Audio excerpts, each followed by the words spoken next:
Minta maaf gegara spontan peluk Atta, Livi Renata ngaku culture shock.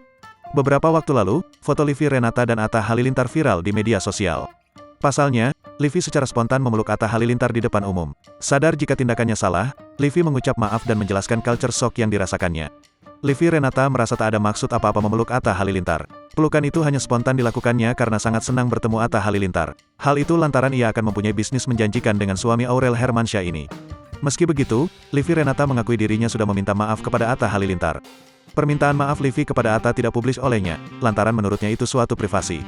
Livi menjelaskan ia tidak tahu jika budayanya berbeda dengan Atta, lantaran selama ini Livi tinggal di Australia.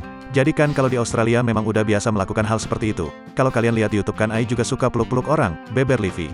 Livi mengaku culture shock dengan teman-teman barunya di dunia entertainment yang kebanyakan beragama muslim. Lantaran selama ini Livi selalu dalam circle China Indonesia atau Cindo.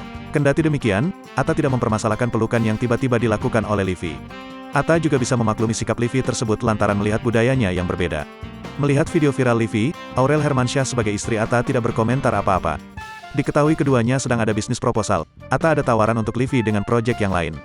Saat itu, Atta dan Livi bertemu dalam acara ulang tahun Verrell Bramasta, menjadi tamu undangan dan membahas bisnis yang akan mereka jalankan.